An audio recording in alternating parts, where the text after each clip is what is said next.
오늘은 까닭이라는 제목으로 함께 하나님의 말씀 선포하도록 하겠습니다. 우리가 함께 본 디모데 전서는 바울이 자신의 사랑하는 후배 목회자 디모데에게 보낸 목회서신입니다. 당시 디모데는 에베소라는 곳에서 사역을 하고 있었는데, 사도행전을 통해서 살펴보니 디모데가 에베소에서 사역을 하게 된 배경은 바울이 마게도냐로 떠나기 이전에 에베소에 남겨놓고 오게 되어서 디모데가 에베소에서 사역을 하게 되었다라고 기록되어 있습니다. 이렇게 디모데가 사역하던 이 에베소라는 땅은 지중해 중에서 최대의 항구 도시로서 동서양의 문화가 아주 활발하게 교류하던 곳이었습니다. 그런데 여러분, 이렇게 무역이 발달하면 무엇이 같이 발달하는지 혹시 아십니까? 이렇게 문화가 섞이는 곳에는 그 문화와 함께 여러 신들, 그러니까 우상들이 섞이게 됩니다. 이렇게 많은 우상들과 많은 신들이 있던 에베소에는 대표적으로 아데미라는 신전이 있었는데요, 아데미는 여신을 섬기는 그런 곳이었습니다. 그리고 여신을 섬기는 곳이었기 때문에 그곳에는 여사제들이 그 신전을 섬기고 있었습니다. 여러분 잘 알고 계시겠지만 이 당시에 우상을 섬기던 이들이 그들의 방법대로 제사를 하는 모습을 보면 수많은 그 우상들이 성관계를 통해서 제사를 지내고 있었다라는 것을 우리는 익히 들어서 알고 있습니다. 그리고 아데미 신전 역시나 이러한 모습을 가지고 제사를 지냈습니다. 여사제들과 돈을 지불하고 그런 관계를 맺는 것을 통해서 제사를 지내고는 했습니다.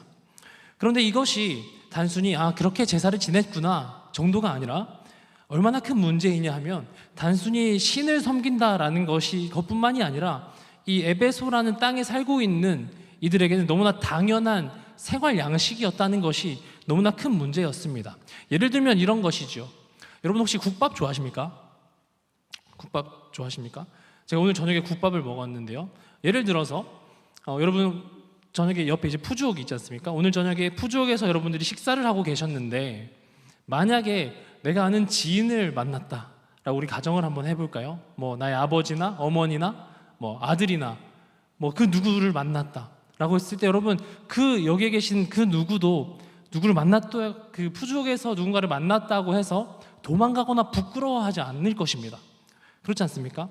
그런 것처럼 이 아데미 신전에 돈을 지불하고 그런 관계를 맺으러 가는 길 가운데에서 내가 나의 아버지를 만나든지 나의 어머니를 만나든지 부끄러워하지 않고 오히려 반갑게 같이 그곳까지 동행하던 땅이 바로 이러한 땅이었습니다. 그러니 이 땅이 얼마나 음란하고 얼마나 악했겠습니까? 심지어 아데미 신전 하나만 있었던 것도 아니고 문헌들을 살펴보면 수십 개의 신전이 존재했다, 우상을 섬기는 신당이 존재했다. 그러니까 이 땅은 너무나 타락하고 그 어둠의 끝을 달리고 있었던 곳이다 라고 우리는 볼 수 있습니다. 더 심각한 문제는 에베소 사람들의 종교관이었는데요, 그들에게서의 신은 인간이 선택하는 대상이었습니다. 내 손을 조금 더 빨리, 조금 더 크게 들어주는 그러한 신이 더 강한 신, 더 좋은 신이라는 인식이었죠. 완전한 기복주의에 쩌들어 있던 땅이 바로 이 에베소 땅이었습니다. 그렇기 때문에 자연스럽게 이 에베소 사람들은 여러 신들을 동시에 섬기고 있었습니다. 더 나은 신들을 찾기 위해서 그들은 눈에 불을 켜고 혈안이 되어서 신들을 섬기고 있었죠. 이런 에베소에서 바울은 에베소서를 통해서 이렇게 말하는데요, 우리 함께 에베소서 1장 4절을 읽어보겠습니다. 시작. 창세전에 그리스도 안에서 우리를 택하사. 이 말씀이 에베소 사람들에게 어떻게 다가왔을까요, 여러분? 신은 내가 고르는 거야. 무슨 고귀한 신이 사람을 선택해? 진짜 강한 신이라면, 정말 능력이 있는 신이라면 가만히 자기가 할 일만 해도 우리가 선택해주고 예배해 줄 텐데, 무슨 신이 모양 빠지게 사람을 먼저 선택해? 라는 그러한 신앙관, 그러한 종교관을 가지고 있었던 것입니다. 그러니까 이런 어려운 상황 가운데에서 목회하고 있었던 디모데는 매일매일 낙심되고 매일매일 포기하고 싶은 마음과 싸워야 했을 것입니다. 오늘 우리가 읽고 있는 이 디모데전서, 이 본문은 바울이 디모데에게 쓴 편지라고 말씀드렸습니다. 그리고 우리가 함께 읽은 본문은 이러한 에베소 땅에서 처절하게 사역하고 있던 디모데에게 선배로서 가장 서두에 편지로 문을 여는 그러한 문장이죠. 그리고 바울은 이 편지 서두에서 구주, 사도, 긍휼이라는 세 가지의 단어를 선택해서 강조하고 있습니다. 그리고 오늘은 우리는 이 세 단어를 통해서 바울이 디모데에게 무엇을 알려주고 싶은지, 그리고 하나님께서 오늘 이 자리에 모인 우리에게 어떠한 메시지를 던지고 계신지 발견하고 그런 은혜를 누리는 시간이 되시길 축복합니다. 첫 번째입니다. 구주. 바울은 이 구주라는 말을 통해서 참된 구원자가 누구인가를 드러내고 있습니다. 디모데전서 1장 1절입니다. 함께 읽을까요? 시작. 우리 구주 하나님과 우리의 소망이신 그리스도 예수의 명령을 따라. 바울은 편지 서두에서 우리 구주 하나님이라고 고백합니다. 여러분, 너무나 친숙한 고백이지 않습니까? 구주 하나님, 나의 주인, 나의 구주, 나의 왕, 나의 구세주, 이러한 표현들은 지금을 살고 있는 우리에게도 너무나 친숙하고 너무나 많이 사용하고 있는 표현입니다. 그러나 바울이 우리 구주 하나님이라고 이렇게 선포한 것은 우리처럼 익숙하고 단순한 그런 하나님에 대한 표현이 아니라 자신의 목숨을 걸고 자신의 생명을 걸고 선포했다라는 것을 우리는 알 수 있습니다. 당시 로마의 황제들은 자신의 이름 앞에 칭호를 붙이는 것을 좋아했는데요, 우리 유명한 아우구스투스라는 황제를 아실 것입니다. 그 황제의 칭호는 바로 세바스토스라는 칭호였습니다. 바로 경외받는 자라는 뜻이었죠. 네로 황제 여러분 알고 계시죠? 네로 황제 또한 칭호가 있었는데요, 그는 소테르라는 칭호를 가지고 있었습니다. 그 뜻은 구세주라는 의미였습니다. 당시 이러한 칭호는 오직 황제에게만 허용되는 칭호였습니다. 그렇기 때문에 황제 이외에 누군가가 나에게 이 칭호를 쓰거나 아니면 다른 대상에게 이 칭호를 쓰게 된다면 그 즉시 반역죄로 직결 처분을 당해도 이상하지 않을 그러한 범죄였습니다. 그런데 바울은 지금 이 디모데전서를 시작하면서 디모데에게 편지를 하면서 구주라고 표현하며 소테르라는 말로 기록하고 있습니다. 여러분, 소테르는 조금 전 말씀드렸던 것처럼 기독교를 가장 심하게 박해했던 네로 황제의 칭호였습니다. 여러분, 바울이 자신이 이 칭호를 사용했을 때에 하나님에게, 네로가 아닌 다른 대상에게 이 소테르라는 칭호를 사용했을 때에 자신에게 공격이 들어오지 않을 거라고 생각했을까요? 아니요, 바울은 분명히 알고 있었습니다. 그런데 그럼에도 불구하고 바울은 소테르라는 이 말을 쓰면서 하나님을 표현하고 있죠. 왜 그랬을까요? 바울은 디모데에게 분명히 알려주고 싶은 것이 있었던 것입니다. 그렇다면 무엇을 알려주고 싶었을까요? 이런 것이 아니었을까요? 세상에 권력자들이 아무리 자신이 스스로 구원자라고 주장해도 진짜 구주는 오직 하나님뿐이시다. 세상이 무엇라 말할지라도 참된 구주는 오직 우리 예수 그리스도밖에 없다. 오직 하나님만이 우리의 참된 구원자가 되신다. 이것을 알려주고 싶었던 것입니다. 사랑하는 여러분, 그렇다면 오늘 우리가 살아가는 이 시대 가운데에 내가 소테르, 나의 구주로 여기고 있는 것은 무엇입니까? 우리가 살아가고 있는 세상은 돈과 명예와 나의 이름을 소테르, 내가 가장 귀하게 생각하고 내가 가장 추구해야 할 대상이라고 이야기합니다. 그리고 그것을 따르지 않으면 그러한 인생은 아무런 쓸모없는 인생, 패배한 인생이라고 말하고 있습니다. 바보 같은 사람이다, 그렇게 조롱하기도 하죠. 여러분, 우리는 이러한 세상을 살아가는데 우리는 어떠한 대상을 나의 구주, 나의 소테르라고 여기고 있습니까? 사랑하는 여러분, 이 시간 담대히 선포하기를 원합니다. 한번 따라해 볼까요? 오직 하나님만이 나의 구주이십니다. 오직 예수님만이 나의 구주이십니다. 할렐루야. 오직 이 고백만을 가지고 살아가시는 우리 사랑하는 한성의 성도님들이 되시길 주님의 이름으로 축복합니다. 아멘.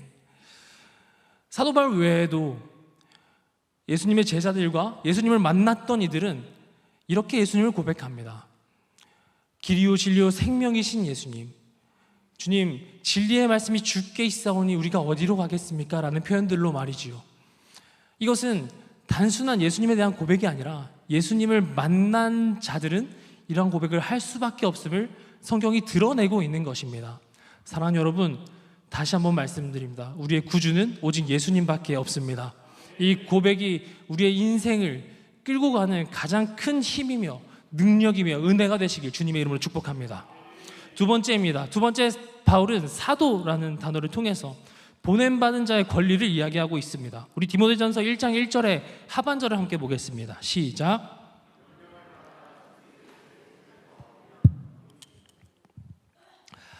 바울이 자신을 그리스도 예수의 사도라고 밝힌 것은 디모데에게 너 또한 보냄받은 자, 너 또한 사도이다 라는 정체성을 심어주기 위함이었습니다. 그리고 보냄받은 자, 이러한 사도의 정체성은 바로 자신은 권리가 없으며 모든 권리는 자신을 보낸 자에게 있다는 것을 알려주기 위해서 바울은 이 사도라는 단어를 선택했습니다. 바울은 우리가 알고 있듯이 수많은 서신서에서 자신의 사도권을 변호합니다. 왜 그랬을까요? 자신의 그 사도권이 흔들리고 있었기 때문에, 자신이 사도임을 인정하지 않는 그 땅 가운데에 자신이 사도임을 변호해야 했기 때문에 자신이 사도임을 드러내는 그런 서신이 많았습니다. 그런데 여러분, 가만 생각해 보면 디모데는 사도 바울이 사도인 것을 알고 있었을까요? 몰랐을까요? 다시 질문하겠습니다. 디모데가 바울이 사도임을 알고 있었을까요? 몰랐을까요? 다시 질문하겠습니다. 디모데는 사도 바울이 사도인 것을 알고 있었을까요? 알고 있었을까요? 알고 있었습니다. 그렇기 때문에 바울은 이 편지에서, 디모데에게 쓰는 이 편지에서 굳이 자신이 사도임을 밝힐 필요가 없었다라는 것이죠. 근데 굳이 왜 바울은 이 편지에서 자신이 사도임을 드러내고 있을까요? 여기에서 쓰인 사도라는 헬라어는 아포스톨로스라는 단어로 기록되어 있습니다. 이 뜻은 보냄받은 자라는 의미입니다. 에베소의 그 절망적인 상황 가운데서 포기하고 싶었을 그 디모데에게 바울은 자신의 정체성, 사도, 그러니까 보냄받은 자의 정체성을 통해서 메시지를 전하고 있습니다. 그러니까 이런 뜻이었죠. 디모데야, 나는 내가 원해서 지금 이 삶의 길을 걸어가고 있는 것이 아니라 나를 보내신 자의 그 명령을 따라서 그냥 여기에 있을 뿐이고 그 명령을 따라 살 뿐이다. 디모데야, 나도 그렇듯이 네가 에베소에 있는 것 또한 그렇다라는 것을 말하고 싶었던 것입니다. 바울이 디모데에게 이렇게 사도에 대해서 이야기한 것의 핵심은 바로 이것입니다. 여러분, 보냄받은 자는 자신이 어디로 가야 하는지, 언제까지 있어야 되는지, 어떠한 방법으로 그 땅 가운데서 거해야 하는지를 자신이 아무것도 스스로 결정할 수 없으며 그 모든 것은 오히려 자신을 보내신 이가 결정한다라는 것을 알려주고 싶었던 것이죠. 여러분, 우리는 바울의 삶을 잘 알고 있습니다. 바울은 매일 쫓기고 매일같이 매맞고 매일같이 거절당하고 조롱당하고 핍박당했던 사람입니다. 그럼에도 불구하고 바울은 복음을 전하는 그 일을 결코 멈추지 않았습니다. 그 이유는 단 한 가지였습니다. 무엇이냐면 나는 보냄받은 자이기 때문이다라는 그 정체성이 아주 확고했기 때문입니다. 보냄받은 자에게는 내가 힘드니까 이 자리를 떠나겠다라는 선택의 여지가 없습니다. 그저 보내신 분이 이제 됐다, 너무나 수고했다, 이 착하고 충성된 종아, 그렇게 말씀하시기 이전에는 그 자리를 나의 마음대로 떠날 수 없음을 바울은 알고 있었던 것입니다. 그렇다면 사랑하는 여러분, 우리의 보내심을 받은 그 자리는 어디입니까? 나의 가정과 나의 직장과 나의 학교와 나의 모든 관계와 나의 교회, 그 모든 곳이 하나님께서 나를 보내신 자리이지 않습니까? 그렇다면 지금 그 자리, 사랑하는 여러분, 내가 선택해서 있는 자리가 아니라 나를 친히 구주 되신 예수 그리스도께서 보내신 자리임을 기억하는 은혜가 있길 소망합니다. 그렇기 때문에 그곳에서 우리에게 주어진 단 한 가지의 권리는 내가 나의 권리를 주장하는 것이 아니라 오직 그 명령을 따라 사는 것뿐만이 없음을 우리가 기억하기를 소망합니다. 나를 보내신 그 모든 곳에서 나는 보내심을 받은 자임을 기억하며 오직 주의 영광을 위하여 살아가시는 우리 모두가 되시길 주님의 이름으로 축복합니다. 아멘. 마지막 세 번째입니다. 긍휼. 사도 바울은 긍휼이라는 말을 통해서 끝까지 포기하지 않는 사랑을 이야기하고 있습니다. 디모데 전서 1장 2절 하반절의 말씀을 함께 읽겠습니다. 시작.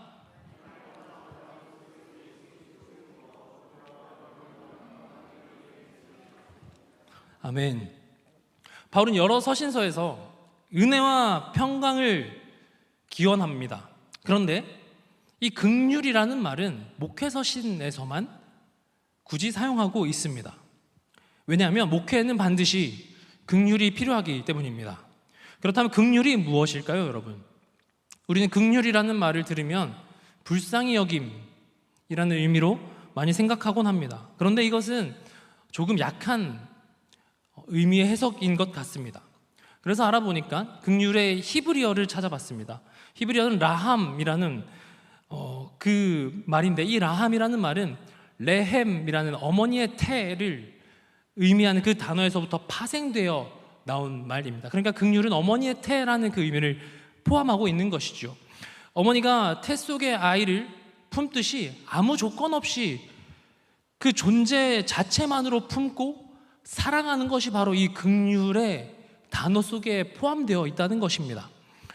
어머니의 태에 있는 그 아이에 대해서는 그 어머니가 어떤 것도 결정할 수 없습니다. 성별도, 성격도, 생김새도, 키도, 손가락의 개수도, 발가락의 개수도, 그 어떤 것도 어머니는 선택할 수 없습니다. 그저 아이를 품고 기다리고 사랑하고 안아주는 것밖에 할 수 없습니다.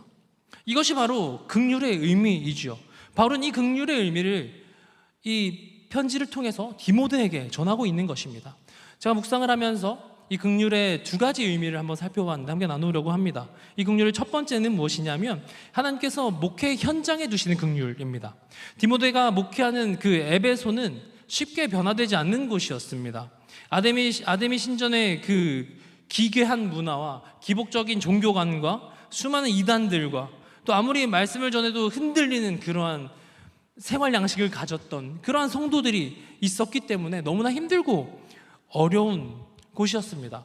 오죽했으면 디모데전서 3장에는 바울이 감독의 자격에 대해서 기록하고 있는데, 제가 한번 읽어드리겠습니다. 디모데전서 3장 2절과 3절입니다. 그러므로 감독은 책망할 것이 없으며 한 아내의 남편이 되며 절제하며 신중하며 단정하며 나그네를 대접하며 가르치기를 잘하며, 여기까지는 괜찮습니다. 3절입니다. 술을 즐기지 아니하며 구타하지 아니하며 오직 관용하며 다투지 아니하며 돈을 사랑하지 아니하며. 감독에 대한 기준인데 술을 즐기지 않고 구타하면 안 된다. 그러니까 이 감독의 기준 자체가 너무나 낮게 잡혀 있다는 것을 발견할 수 있습니다. 이것을 통해서 우리는 이 에베소 땅이 얼마나 악했고 얼마나 어두웠고 얼마나 그림자가 많이 드리워져 있었던 어두운 땅이었는지를 알 수 있는 것이지요. 이러한 에베소라는 땅이 디모데의 눈에는 아무런 희망이 없어 보였을 것입니다, 여러분. 그러나 바울은 말합니다. 긍휼이 내게 있을지어다 라고 말이죠. 그게 무슨 의미겠습니까? 그러면 긍휼이 내게 있을지어다, 디모데야, 하나님은 그 에베소 땅을 결코 포기하지 않으신다. 긍휼이 있을지어다, 디모데야, 하나님은 포기하지 않으시고 끝까지 사랑을 부으시는 분이다. 긍휼이 있을지어다, 디모데야, 하나님은 지금도 신실하게 일하고 계신다. 디모데야, 너의 눈에 그 에베소라는 땅이 아무런 희망도 없고 아무런 희망도 없는 그러한 어두운 땅처럼 보일지라도 하나님의 긍휼하심은 여전히 신실하게 일하고 계시고 포기치 않으신다. 그렇게 권면하고 있다라는 것입니다. 사랑하는 여러분, 우리에게도 이 포기치 않으시는 하나님의 사랑, 긍휼이 필요한 줄 믿습니다. 그래서 사랑하는 여러분, 스스로 하나님께서 나에게 부으시는 긍휼을 구하고 더하여 나의 옆에 믿음의 동력자들의 긍휼을 기도해주는 그러한 아름다운 한성교회 공동체가 되시기 주님의 이름으로 축복합니다. 긍휼의 두 번째입니다. 내가 영혼을 향하여 품는 긍휼입니다. 에베소 교인처럼 쉽사리 변화되지 않는 사람들을 보면서 디모데는 끊임없이 낙심했을 것입니다. 분명히 복음을 듣고 이해한 것 같은데 또 같은 죄에 넘어지고, 분명히 결단한 것 같은데 또 그러한 생활 양식에 물들고, 그러한 모습들을 보면서 디모데는 정말 이 사람들이 바뀔 수 있을까? 라며 의심했을 것입니다. 바울은 그런 디모데에게 자신의 간증을 짧게 들려주고 있는데요. 디모데전서 1장 13절의 말씀 우리 함께 읽겠습니다. 시작. 내가 전에는 비방자요 박해자요 폭행자였으나 도리어 긍휼을 입은 것은 내가 믿지 아니할 때에 알지 못하고 행하였음이라. 디모데야, 나 같은 사람도 변했다. 나는 안 믿는 자가 아니라 비방자였고 박해자였고 폭행자였다. 그런데 하나님께서 나에게 긍휼을, 끊임없이 참으시고 끊임없이 사랑을 베푸시는 그 긍휼을 부으셔서 지금은 그 구주 예수 그리스도의 이름을 전하는 자의 삶을 살아가고 있다. 디모데야, 나도 변했는데, 그리고 너 또한 그 긍휼을 통해서 변했는데 이 에베소 사람들 또한 그 긍휼을 통해서 변하지 않겠느냐. 디모데야, 우리 포기하지 말자. 디모데야, 너에게 맡겨진 그 영혼들 절대로 포기하지 말자. 그렇게 권면하고 있는 것입니다. 사랑하는 여러분, 우리가 받은 그 긍휼의 목적이 아주 뚜렷하고 명확합니다.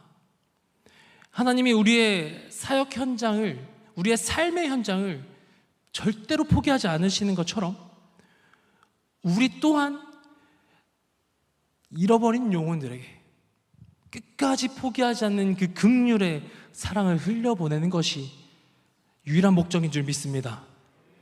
긍휼을 입은 사람은 긍휼을 흘려보내는 삶으로 부름받은 줄을 믿습니다.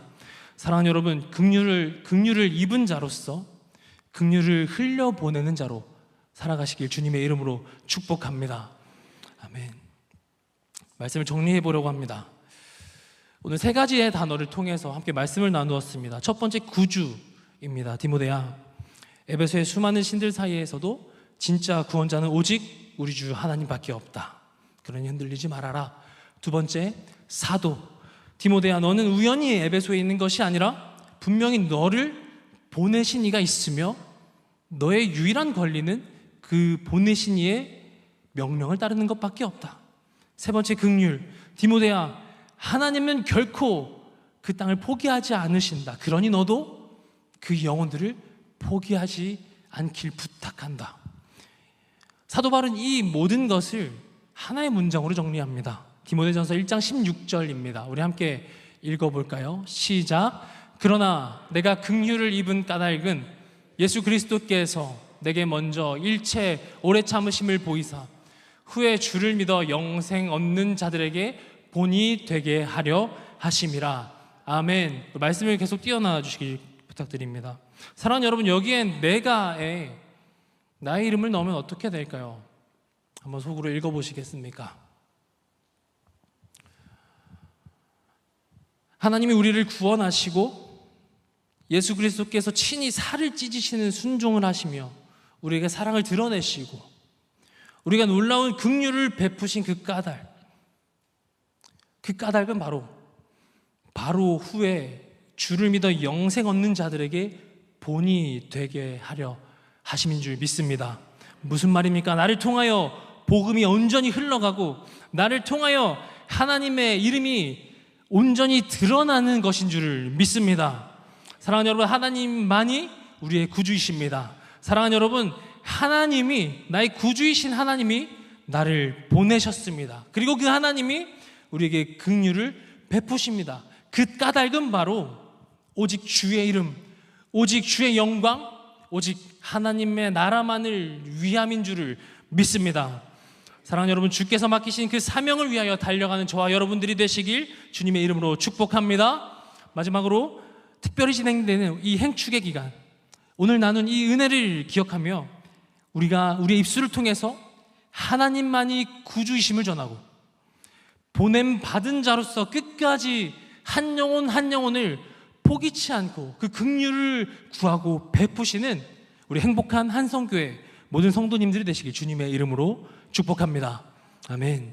우리 시간 함께 찬양하고 기도의 자리로 나가도록 하겠습니다.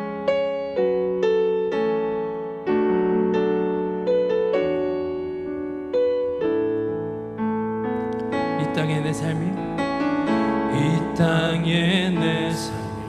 비록 버겁더라도 주님의 선하심 나 믿으며 가리.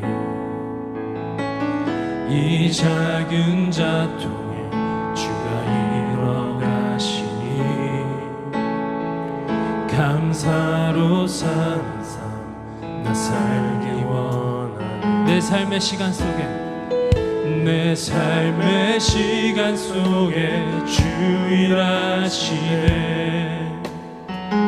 내 모든 여정 속에 함께 하시네.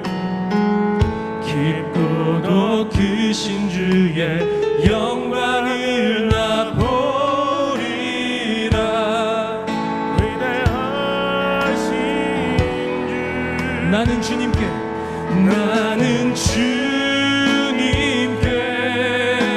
속한 자 되어 주의 나라 위에 전심으로 살리라. 주의 마음에 합한 자 되어 맡기신 소명이 이루. 나는 주님께 속한 자 되어 나는 주님께 속한 자 되어 주의 나라 위에 전심으로 살리라. 주의 마음에 합한 자 되어 맡기신 소명이. 우리 한번 더 고백합니다. 나는 주님께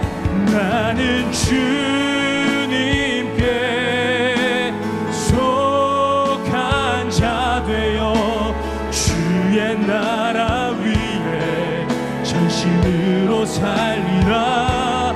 주의 마음에 합한 자 되어 맡기신 소명이.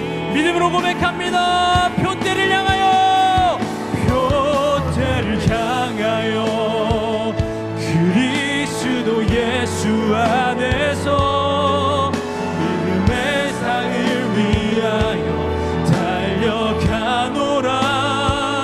이전에 있는 것은 모두 잊어버리고 앞에 계신 그리스도께로 달려가. 표대를 향하여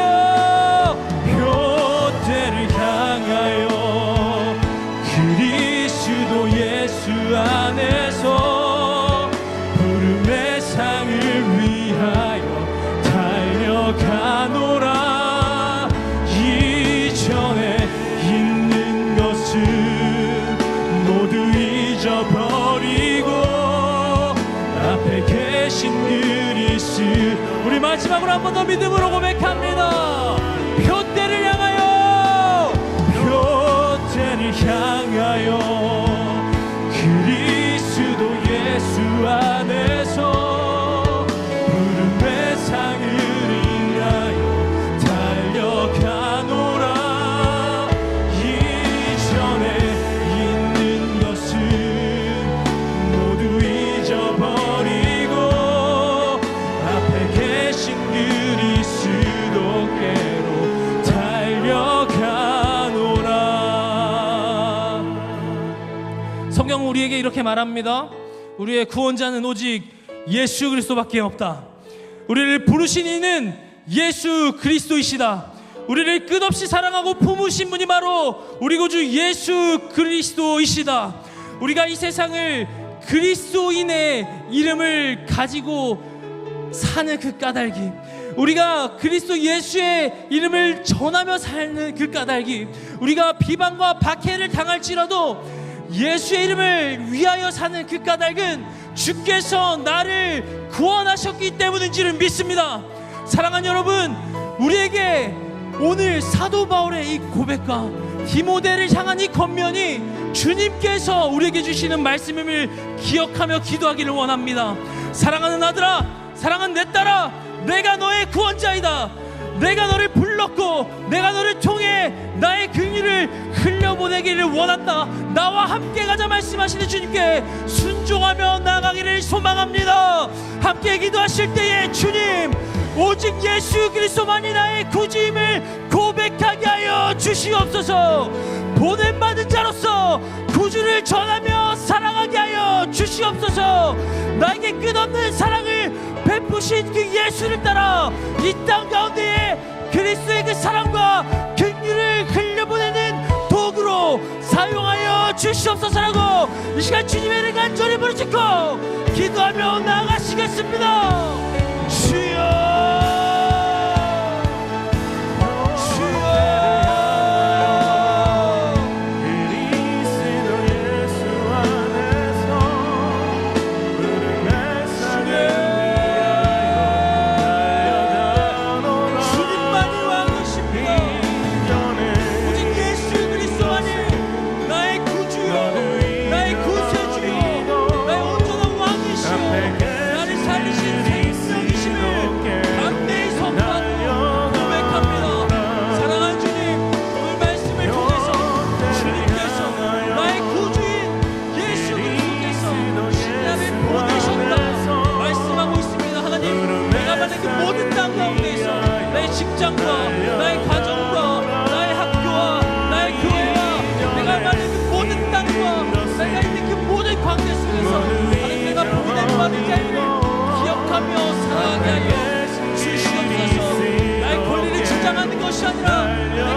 주신 그 긍휼을 따라 이제는 내가 그 긍휼을 흘려보내는 자로 사용받길 원하오니 주의 뜻대로 하여 주시옵소서. 주의 뜻대로 사용하여 주시옵소서. 주의 뜻대로 보내주시옵소서. 주의 뜻대로 하여 주시옵소서.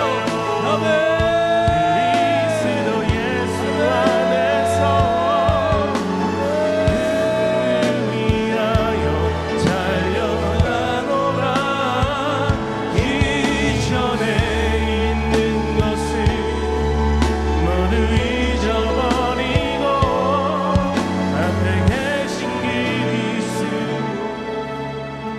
한 번만 더 기도하길 원합니다.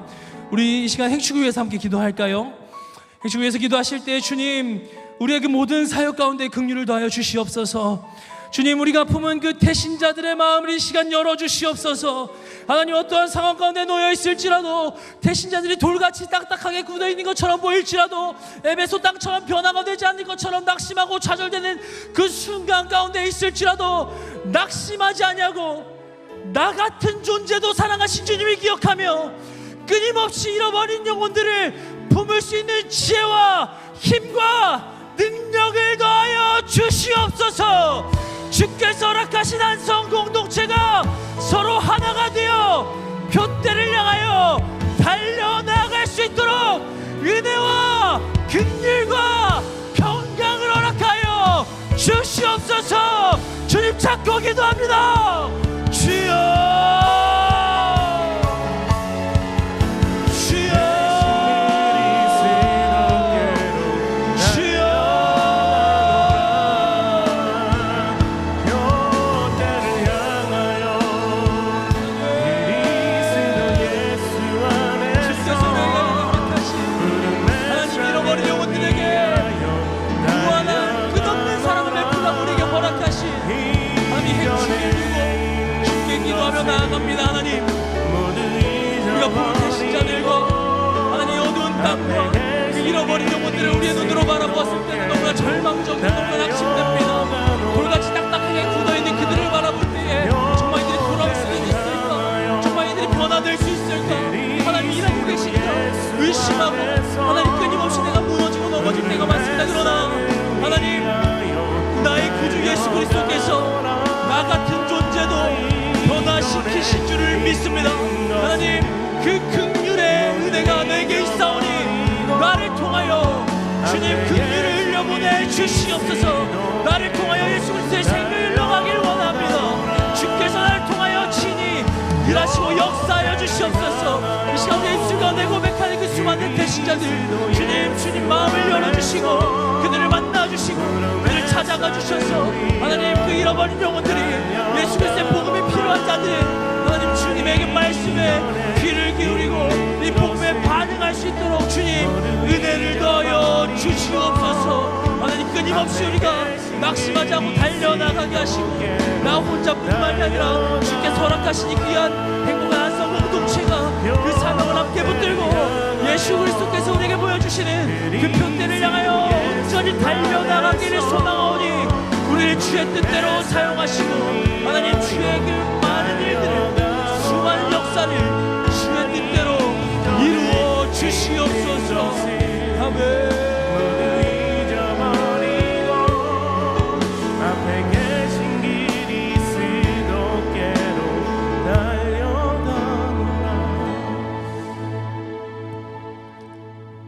감사합니다. 하나님, 오늘 말씀을 통해서 오직 주님만이 나의 구주이심을 다시 한번 깨달았습니다. 나의 구주 되신 예수께서 나를 이곳 가운데로 보내셨음을 깨닫게 되었습니다. 나를 보내신 그 주님께서 내가 말하는 그 땅을, 내가 만나는 그 영혼들을, 내가 품은 그 영혼들을 결코 포기치 않으심을 깨닫게 되었습니다. 하나님, 주께서 사랑하시어 긍휼을 베푼 자의 그 정체성을 가진 이는 그 긍휼을 흘려보내는 자로 살아가야 되는 줄을 믿습니다. 하나님, 그 삶을 넉넉히 살아낼 수 있는 힘과 능력과 지혜와 마음을 허락하여 주시옵소서. 그래요, 주의 뜻 가운데 거하며 살아감으로 말미암아 우리가 훗날 주님을 다시 만날 때에 사랑하는 내 아들아, 사랑하는 내 딸아, 네가 내게 충성되이 행하였나니 내가 너를 끌어안아 주겠다. 그렇게 말씀하시는 그 주님의 얼굴을 볼 수 있도록 주님 우리를 지켜보호하시고 기억하여 주시옵소서. 이제는 우리 구주 예수 그리스도의 은혜와 성부 하나님 아버지의 무한하시고 끊임없이 베푸시는 사랑과 성령 하나님의 감화 감동 교통 충만 위로하심이 오직 예수 그리스도만이 나의 구주이며 나는 그분으로부터 부르심을 받은 자요 긍휼을 얻음으로 긍휼을 베푸는 자라 믿고 그렇게 살기로 결단하는 이 자리에 모인 모든 주의 자녀들 위해 주님께서 사랑하시는 한성교회 위해 세계와 열방 가운데에 이제로부터 영원히 함께 계실지어다. 아멘.